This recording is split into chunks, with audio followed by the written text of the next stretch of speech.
बिस्मिल्लाहिर्रहमानिर्रहीम बिस्मिल्लाहि वहदा वस्सलातु वस्सलामु अला रसूलिल्लाह अम्मा बाद।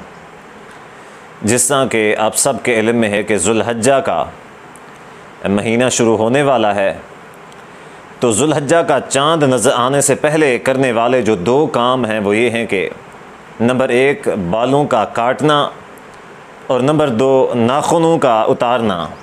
यानी कि ज़ुल्हज्जा का चाँद नज़र आने से पहले ये दो काम कर लेने चाहिए। जैसा कि सहीह मुस्लिम की हदीस के अंदर है कि नबी सल्लल्लाहु अलैहि वसल्लम ने फरमाया, इज़ा दखलतिल अस्र व अरादा अहदुकुम अन युज़हिया फ़ला यमस्सा मिन शारिही व बशरिही शैया। आपने फरमाया कि जब ज़ुल्हज्जा का अशरा शुरू हो जाए, ज़ुल्हज्जा का महीना शुरू हो जाए, इसका चाँद नज़र आ जाए, तो तुम में से जो शख्स कुर्बानी का इरादा करता है उसको चाहिए कि अपने बालों को और अपने नाखूनों को ना काटे। अब अगर किसी शख्स ने बाल काटने हैं, नाखून वग़ैरह काटने हैं, तो उसे चाहिए कि ज़ुल्हज्जा का चाँद नज़र आने से पहले काट ले। जैसा कि सुनन अबी दाऊद की हदीस में है कि नबी सल्लल्लाहु अलैहि वसल्लम से एक शख्स ने पूछा कि अल्लाह के नबी, मेरे पास एक मुअन्नस है जो कि दूध देती है।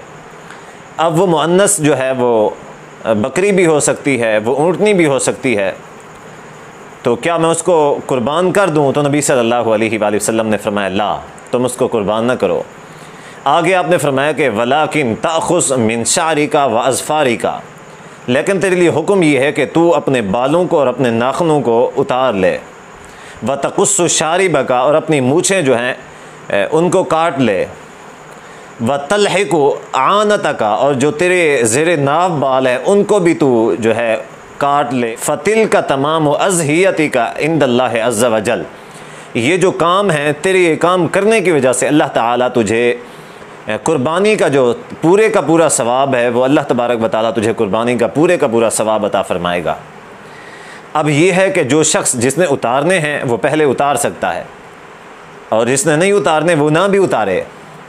लेकिन इस हदीस से ये मसला भी साबित होता है कि जिस शख्स की कुर्बानी नहीं भी है और वो अगर ज़ुल्हज्जा शुरू होने से पहले अपने बालों को काट लेता है, नाखूनों को काट लेता है और मूछें तराश लेता है, ज़ेरे नाब बाल सफाई कर लेता है, तो उसको इंशाअल्लाह इस हदीस के मुताबिक अल्लाह तबारक व तआला ज़रूर बज़रूर कुर्बानी का सवाब अता फ़रमाएगा।